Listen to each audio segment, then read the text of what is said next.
नमस्कार। कुछ दिन पहले की बात है, ऑफ़िस में एक हमारे सद्गृहस्थ आए और चेहरे से अच्छे पढ़े-लिखे थे, लेकिन उनके पास अपनी कोई हेल्थ इंश्योरेंस पॉलिसी नहीं थी। बातों-बातों में पता चला कि वो पहले रिटायरमेंट से पहले आईटी सेक्टर में काम करते थे और उनका जो एम्प्लॉयर है, उन्होंने अपने सभी एम्प्लॉइज़ के लिए कॉर्पोरेट हेल्थ इंश्योरेंस पॉलिसी लेके रखी थी।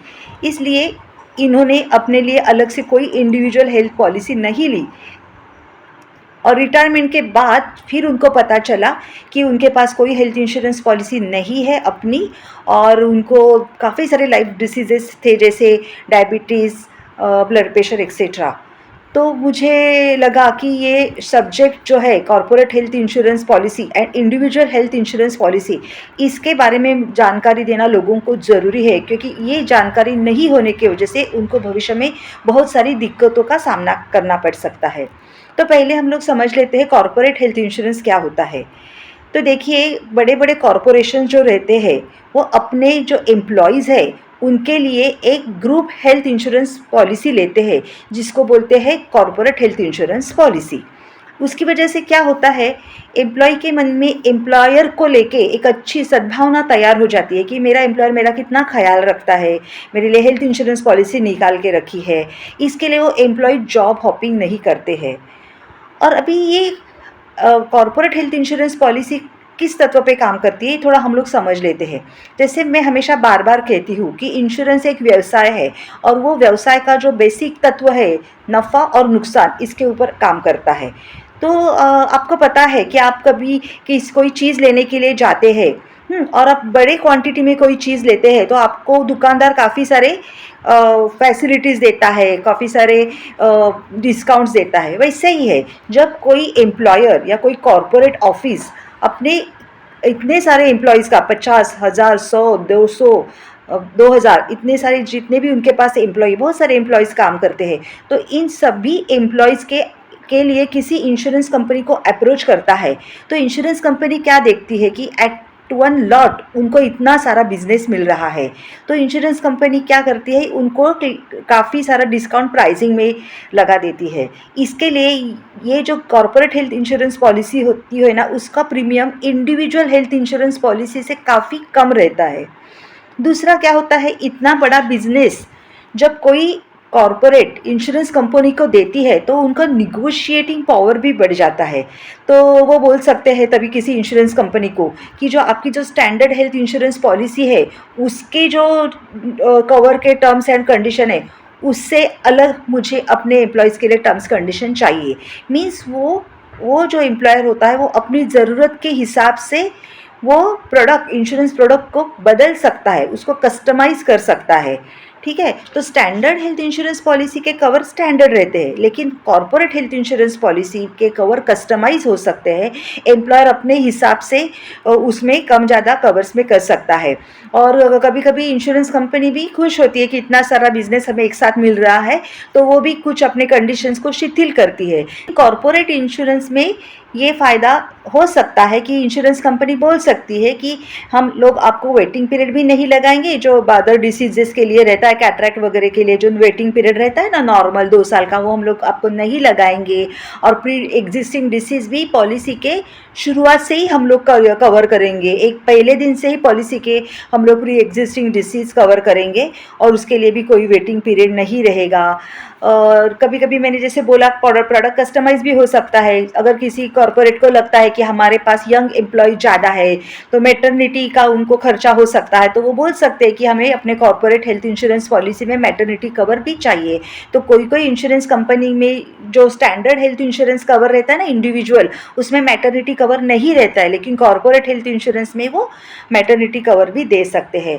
तो 2 फ़ायदे हम लोगों ने कॉर्पोरेट हेल्थ इंश्योरेंस पॉलिसी के देखे हैं, क्योंकि वो लॉट में बिजनेस इंश्योरेंस कंपनी को मिलता है करके इंश्योरेंस कंपनी उनको रीज़नेबल रेट लगाती है, यानी कि रीज़नेबल प्रीमियम चार्ज करती है और कंडीशंस भी अपनी कुछ फेवरेबल करती है क्लाइंट के लिए, जैसे कस्टमर के हिसाब से वो प्रोडक्ट कस्टमाइज़ भी किया जा सकता है।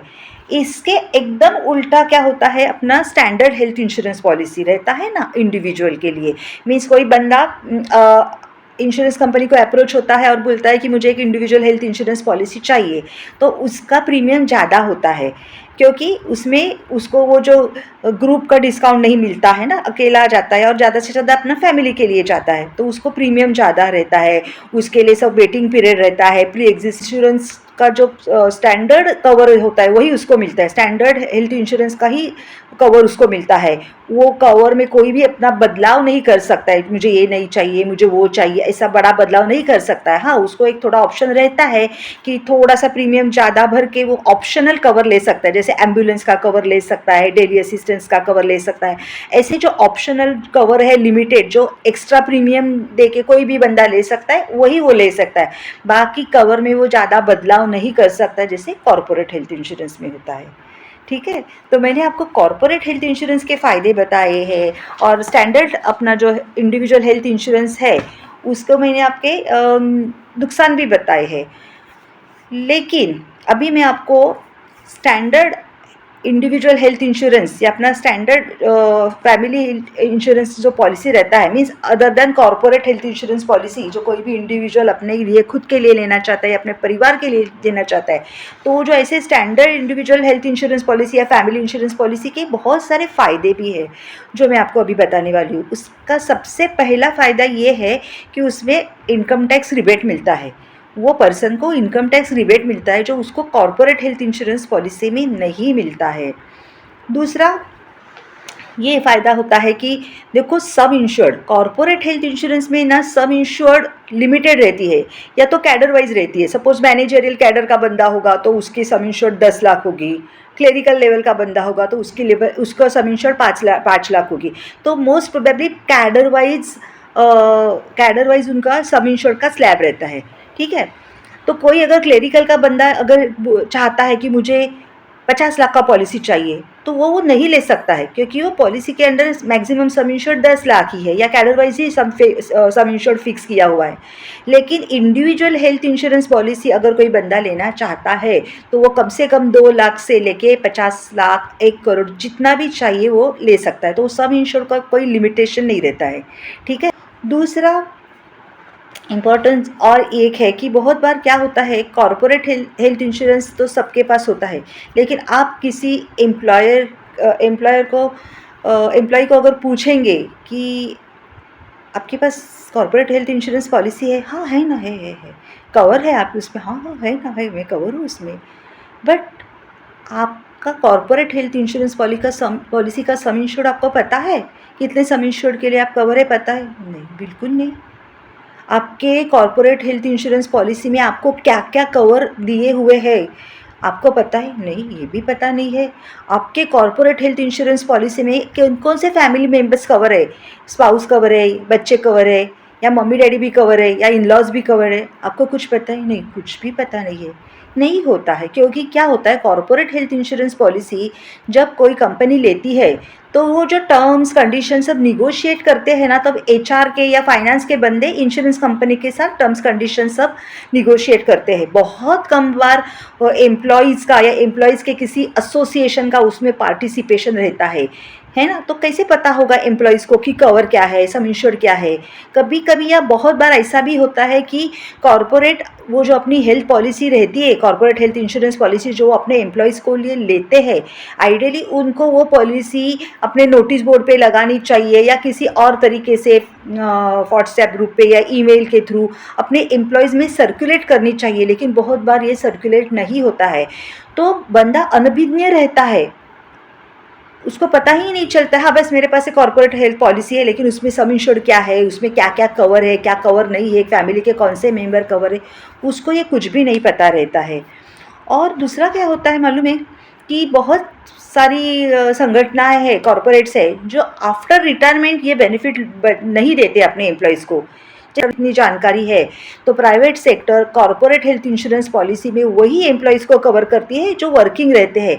आफ्टर रिटायरमेंट एम्प्लॉयज़ को वो कवर नहीं रहता है, तो आफ्टर रिटायरमेंट बहुत दिक्कत होती है ऐसे एम्प्लॉयज़ के साथ। या कभी कभी ऐसा भी हो सकता है कि मैं बहुत सारे प्राइवेट कंपनी के लोग गुड प्रॉस्पेक्ट के लिए जॉब हॉपिंग करते रहते हैं, तो कोई बंदा पहले एक कॉरपोरेशन में था जहाँ कॉर्पोरेट हेल्थ इंश्योरेंस पॉलिसी है, लेकिन अगर वो दूसरे कंपनी में जाता है और दूसरे कंपनी में कॉर्पोरेट हेल्थ इंश्योरेंस पॉलिसी नहीं है, तो उसके लिए तो बड़ी दिक्कत ही हो जाती है ना, बराबर है ना। तो ये कुछ दिक्कतें हो सकती है कॉर्पोरेट हेल्थ इंश्योरेंस के साथ। और भी कुछ है दिक्कतें, जैसे मैंने पहले बोला कि आईटी बेनिफिट नहीं मिलता है, सम इंश्योर्ड का लिमिटेशंस रहता है। फिर इंश्योरेंस पॉलिसी के टर्म्स कंडीशंस इसमें जब निगोशिएशन होता है तो एम्प्लॉयज़ का पार्टिसिपेशन नहीं रहता है, एम्प्लॉयज़ को पता ही नहीं रहता है कवर है नहीं है, मीन्स पर्टिकुलर डिसीज़ के लिए कवर है या नहीं है, क्या सब इंश्योर्ड क्या है, फैमिली मेम्बर्स को कवर किया है या नहीं है। रिटायरमेंट के बाद प्रॉब्लम हो सकता है, जॉब जब वो चेंज करते तभी भी प्रॉब्लम हो सकता है। और क्या होता है, या तो रिटायरमेंट जॉब चेंज करने के बाद सपोज वो दूसरी जगह बंदा गया तो हो सकता है दूसरी जगह health corporate health insurance policy हो सकती है, लेकिन इन बिटवीन ट्रांजिशन पीरियड अगर उसको कुछ डिसीज़ हो गया या कुछ हॉस्पिटलाइजेशन हो गया तो दिक्कत आ सकती है। लेकिन बहुत बार दिक्कत क्या होती है, रिटायरमेंट के बाद आती है। जॉब हॉपिंग में भी फिर भी बंदा यंग रहता है तो कोई दिक्कत नहीं आती है, लेकिन जब आदमी रिटायर्ड हो जाता है, और जैसे मैंने बोला वो सदगृहस्थ मेरे ऑफिस में आए थे, और जब आदमी का 60 ईयर्स एंड अबव होता है और उसके पास अपनी कोई हेल्थ इंश्योरेंस पॉलिसी नहीं रहती है, तो वो उसके पास दो ऑप्शंस होते हैं। हाँ, तो वो क्या कर सकता है, सपोज वो किसी XYZ कंपनी में, उसके कॉरपोरेशन में, जिस कॉरपोरेशन में वो काम कर रहा था, वो कॉरपोरेशन ने XYZ कंपनी में ग्रुप हेल्थ पॉलिसी ली थी जिसमें ये बंदा कवर है। तो रिटायरमेंट के बाद बंदे के पास दो ऑप्शन रहते हैं, या तो वो XYZ कंपनी के पास जाए अपने हेल्थ इंश्योरेंस पॉलिसी के लिए, या कोई दूसरी कंपनी के पास जाए। अगर वो कोई दूसरी कंपनी के पास गया तो उसके लिए बड़ी दिक्कत ही हो सकती है, उसको कंटिन्यूटी बेनिफिट नहीं मिलता है ना। लेकिन इसके लिए वो क्या प्रीफर करते हैं, वो XYZ कंपनी के पास ही अप्रोच हो जाता है और कहता है कि देखिए मैं पहले जिस कॉरपोरेशन में काम कर रहा था उनकी ग्रुप हेल्थ पॉलिसी आपके पास थी जिसमें मैं कवर था, अभी मैं रिटायर्ड हो गया हूँ, तो आप मुझे एक इंडिविजुअल हेल्थ इंश्योरेंस पॉलिसी दे दीजिए, मुझे या मेरे फैमिली के लिए जो भी है। लेकिन उस बंदे को चाहिए कि वो तुरंत वो XYZ कंपनी के पास जाए विदाउट एनी गैप, ठीक है। और वो अपने कंपनी का रिटायरमेंट लेटर या कंपनी से लेटर लेके आए कि हाँ ये हमारे पास ये काम कर रहे थे, हमारे पास ग्रुप हेल्थ इंश्योरेंस में वो कवर थे। इस तरह से अपने कॉरपोरेशन से एक लेटर ले रिटायरमेंट के वक्त ही, और वो XYZ कंपनी के पास जाए और बोले कि मुझे अपने लिए एक अच्छी सी हेल्थ इंश्योरेंस पॉलिसी चाहिए। लेकिन इससे उसकी दिक्कतें कम नहीं होती है। कैसा होता है कि वो जो XYZ इंश्योरेंस कंपनी होती है ना, वो हो सकता है कि उसको कंटिन्यूटी बेनिफिट दे, it is up to their discretionary power, उनके हाथ में है कि वो बोलेंगे हाँ ठीक है आप हमारे पास ग्रुप हेल्थ में भी थे और आपका हम लोगों ने थोड़ा क्लेम एक्सपीरियंस भी देखा है, अच्छा है कोई दिक्कत नहीं, हम आपको कंटिन्यूटी कवर में देते हैं और कंटिन्यूटी में आपका पॉलिसी इशू करते हैं। लेकिन बहुत बार क्या होता है, बहुत बार ऐसे बंदों के लिए इंश्योरेंस कंपनी सोचती है कि इनका प्रोडक्ट डिफ़र हो गया, पहले वो कहा था, पहले वो ग्रुप हेल्थ इंश्योरेंस में था और अभी वो क्या मांग रहा है, इंडिविजुअल हेल्थ इंश्योरेंस मांग रहा है, तो ये दोनों अलग कवर हो गए, अलग प्रोडक्ट हो गए। तो फिर वो रिटेल इंश्योरेंस में, ग्रुप इंश्योरेंस पॉलिसी से अभी वो रिटेल इंश्योरेंस पॉलिसी में आ रहा है, तो उसको रिटेल प्रोडक्ट के रूल्स लगेंगे। उसको वो जब बंदा प्रपोजल फॉर्म सबमिट करता है कि मुझे इंडिविजुअल हेल्थ इंश्योरेंस पॉलिसी आप दो, तो जो अंडरराइटर होता है, मीन्स इंश्योरेंस कंपनी का ऑफिसर होता है, वो रिटेल अंडरराइटिंग के सभी रूल फॉलो करता है। वो बोलता है कि अरे आपका तो 60 एंड अबव हेल्थ है, मीन्स एज है, 60 एंड अबव आपका एज है, तो आपको ये सब टेस्ट करवाने पड़ेंगे। फिर वो अपने TPA से भी पूछता है ये बंदे को कोई बीमारी तो नहीं थी, कोई बीमारी के लिए ये उसको हॉस्पिटलाइज तो नहीं हुआ था, इसका क्लेम एक्सपीरियंस क्या है। और अगर हेल्थ चेकअप लेगा, क्योंकि रिटेल इंश्योरेंस में आफ्टर 60 तो हेल्थ चेकअप होता ही है, तो वो इंश्योरेंस ऑफिसर बोलेगा कि ग्रुप हेल्थ से अभी आप रिटेल हेल्थ में आ गए हैं, तो रिटेल हेल्थ इंश्योरेंस का जो प्रोडक्ट है वो ग्रुप प्रोडक्ट से बिल्कुल अलग है और हम लोग आपको रिटेल के सब रूल्स लगाएंगे। आफ्टर 60 आपको हेल्थ चेकअप करना पड़ेगा। अगर हेल्थ चेकअप में आपका कोई डिसीज़ आ गया है तो वो डिसीज़ के लिए आपको लोडिंग लगेगा। तो हो गया, बंदे का प्रीमियम बढ़ जाता है, लोडिंग लग जाता है तो उसका प्रीमियम भी बढ़ जाता है। और suppose group health insurance policy में किसी चीज़ का वेटिंग पीरियड कम है, 2 साल है, और रिटेल में किसी उसी डिसीज़ के लिए रेटिंग पीरियड 4 साल है, तो इंश्योरेंस कंपनी ये भी बोल सकती है कि जो ज़्यादा रेटिंग पीरियड है वो आपको एप्लीकेबल होगा। तो इस तरह से जब बंदा ग्रुप से रिटेल प्रोडक्ट में आ जाता है तो रिटेल के सभी रूल्स लगते हैं, उसको बहुत सारी दिक्कतों का सामना करना पड़ सकता है। इसके लिए अभी मिडल वे ये है, इसके लिए मिडल वे ये है कि कोई भी बंदा भले उसके पास कॉर्पोरेट हेल्थ इंश्योरेंस के में कवर हो, तो भी उसको चाहिए कि वो अपने लिए एक अलग से, खुद के लिए अपने लिए एक अलग से इंडिविजुअल हेल्थ इंश्योरेंस पॉलिसी ले, अपने लिए और अपने फैमिली के लिए। क्योंकि ये जो है ना कॉर्पोरेट हेल्थ इंश्योरेंस पॉलिसी है, वो कॉर्पोरेट का एसेट है। Insurance policy is an asset, इसके ऊपर भी मैं एक वीडियो बनाने वाली हूँ। लोगों को नहीं लगता है, लेकिन वो एसेट है, बहुत इंपॉर्टेंट एसेट है। तो कॉर्पोरेट हेल्थ इंश्योरेंस पॉलिसी वो कॉर्पोरेट है, जो उसका एम्प्लॉयर उसका एसेट है, लेकिन आप अपने लिए जब हेल्थ पॉलिसी अलग से खरीदते हैं तो आपका अपना एसेट रहता है। फिर आप जितने यंग एज में इंश्योरेंस पॉलिसी लेते हैं ना, उसका फ़ायदा क्या होता है, आपको प्रीमियम बहुत कम होता है। और जैसे आप यंग एज में देखो आपको कोई बीमारी नहीं आती है तो क्लेम फ्री आप रहते हैं, या अगर छोटी मोटी कोई हॉस्पिटलाइजेशन होगा तो भी आपके कॉर्पोरेट हेल्थ इंश्योरेंस पॉलिसी में आप उसका रीइंबर्समेंट ले सकते हैं, है ना। तो आपको जो इंडिविजुअल आपका हेल्थ इंश्योरेंस पॉलिसी है उसमें तो कोई क्लेम ही नहीं आएगा। क्लेम फ्री होने की वजह से आपको नो क्लेम बोनस मिलेगा या प्रीमियम में डिस्काउंट मिल सकता है ना फ़ायदा। पहले तो प्रीमियम कम है, दूसरा क्लेम फ्री होने की वजह से नो क्लेम बोनस या एनसीडी भी हो सकता है। और तीसरी एक चीज़ होती है कि बहुत सारे इंश्योरेंस कंपनी में ना, जो उनके इंश्योरेंस के जो प्रोडक्ट्स होते हैं ना या प्लान्स होते हैं ना, वो एज के हिसाब से होते हैं। सपोज अप टू 35 ईयर्स उनका प्लैटिनम प्लान होगा, है ना, और 35 से लेके 60 तक उनका गोल्ड प्लान होगा, और 60 एंड अबव उनका सीनियर सिटीजन प्लान होगा। तो वापस एक बार मैं बोलती हूँ, इंश्योरेंस क्या करती है, नफ़ा और नुकसान इस व्यावसायिक तत्व पे काम करती है। तो वो क्या करते हैं इंश्योरेंस कंपनी, जो यंग बच्चे होते हैं 35 ईयर्स तक के जो यंग लोग होते हैं उनके लिए प्लैटिनम सपोज पॉलिसी दी उन्होंने दिया है, और प्लैटिनम कवर, हाँ, अप टू 35 प्लैटिनम कवर मिलेगा। तो प्लैटिनम कवर के फ़ायदे क्या होते हैं मालूम है, उसमें काफ़ी बार प्री एग्जिस्टिंग डिसीज शुरू से कवर हो जाता है, या किसी बीमारी के लिए कैपिंग नहीं रहता है, ऐसे बहुत सारे फ़ायदे होते हैं। और सपोज़ 35 और 60 के बीच में आप गए तो उसमें थोड़ा बेनिफिट्स कम हो जाते। और अगर आप वापस 60 के अबव आप गए तो थर्ड प्लान जो आप लेंगे सीनियर सिटीजन का प्लान, उसमें तो बेनिफिट एकदम लिमिटेड हो जाते हैं। मेजर डिसीजेस के लिए कैपिंग लग सकता है। तो बहुत सारे जैसे जैसे आप प्लैटिनम, गोल्ड और सीनियर सिटीजन, ये 3 प्लान आप देखेंगे ना, तो प्लैटिनम प्लान जो रहता है वो बहुत फ़ायदेमंद रहता है।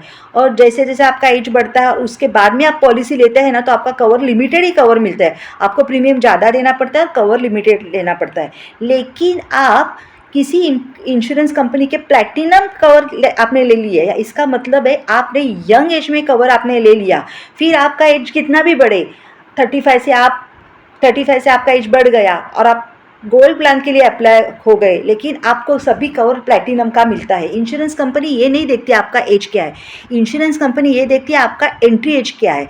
जब आपने पॉलिसी ली थी तब आपका एंट्री एज क्या है, अगर तब आपका एंट्री एज 35 से कम होता है तो आपको प्लैटिनम का कवर मिलेगा, और वो प्लैटिनम का कवर आपको लाइफ टाइम मिलेगा। ऐसा नहीं, हाँ नहीं आपका अभी एज बढ़ गया 35 से ऊपर आ गया तो अभी आपका प्लान कन्वर्ट हो जाएगा, गोल्ड में हो जाएगा, या आप 60 अबो हो गया तो आपका प्लान कन्वर्ट हो गया, आप सीनियर सिटीजन के प्लान में आ गए और आपका कवर कर्टेल हो गया। ऐसा नहीं होता है। इंश्योरेंस कंपनी आपका एज देखती है प्रीमियम के लिए, जैसे जैसे आपका एज बढ़ेगा प्रीमियम बढ़ता जाएगा, ठीक है, क्योंकि प्रीमियम स्लैब वाइज, अपना एज स्लैब वाइज प्रीमियम रहता है। लेकिन कवर के बारे में आपको बताती हूँ, इंश्योरेंस कंपनी आपका एंट्री एज देखती है।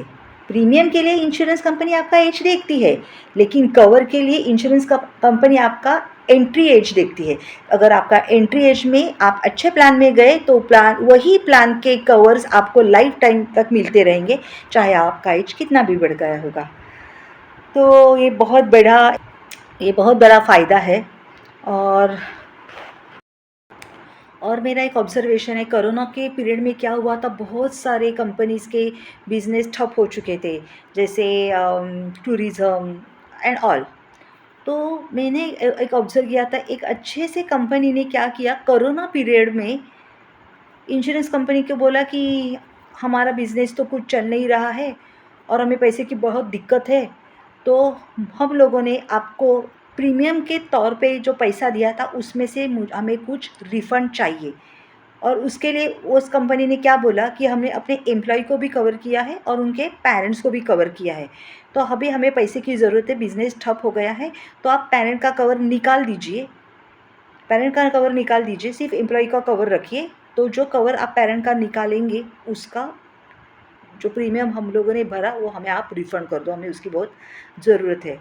अभी वैसे सिचुएशन में वो इंश्योरेंस कंपनी उनको वो प्रीमियम रिफ़ंड करेगी नहीं करेगी, वो उनका एक अपना अपना एक अलग लॉजिक रहता है ना?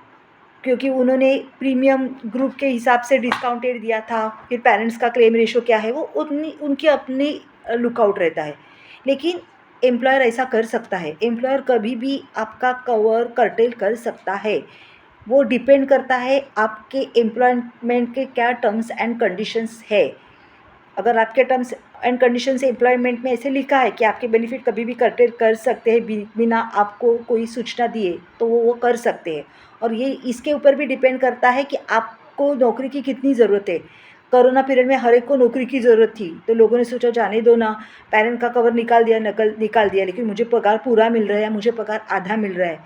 लेकिन आपको पता है ऐसे सब एपिडेमिक सिचुएशन में सीनियर सिटीजन्स ही ज़्यादा वल्नरेबल रहते हैं, ज़्यादा बीमारी को फेस करना उनको पड़ता है, क्योंकि उनका एज भी रहता है, उनका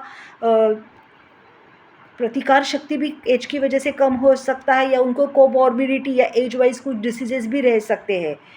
तो इसके लिए मुझे आपको यही कहना है, अभी आपने देखा है महाराष्ट्र में भी एक बड़ा दुखद घटना हो गई है हेल्थ इंश्योरेंस को लेके, हेल्थ को ट्रीटमेंट को लेके एक चैरिटेबल ट्रस्ट के हॉस्पिटल में। मुझे उसके बारे में कुछ भी बात करनी नहीं है, कुछ भी पॉलिटिकल या कुछ भी इश्यू में जाना नहीं है। मुझे आपको सिर्फ यही बताना है कि आपकी हेल्थ ये आपकी अपनी ज़िम्मेदारी है, आपके परिवार की हेल्थ ये आपकी खुद की ज़िम्मेदारी है। आप उसके लिए किसी एम्प्लॉयर के ऊपर, किसी सरकारी मदद के ऊपर या किसी चैरिटेबल ट्रस्ट के ऊपर पूर्ण तरह से अवलंबित मत रहना। ये चीज़ें अपनी जगह है, वो आपके हेल्प के लिए ही है, लेकिन आप अपनी तरफ से कुछ एक एक्स्ट्रा सपोर्ट सिस्टम अपने लिए और अपने फैमिली को प्रोटेक्ट करने के लिए ज़रूर तैयार रखना। पूरी तरह से इन चीज़ों के ऊपर अवलंबित मत रहना, अपना एक खुद का सपोर्ट सिस्टम बनाना। ठीक है? धन्यवाद।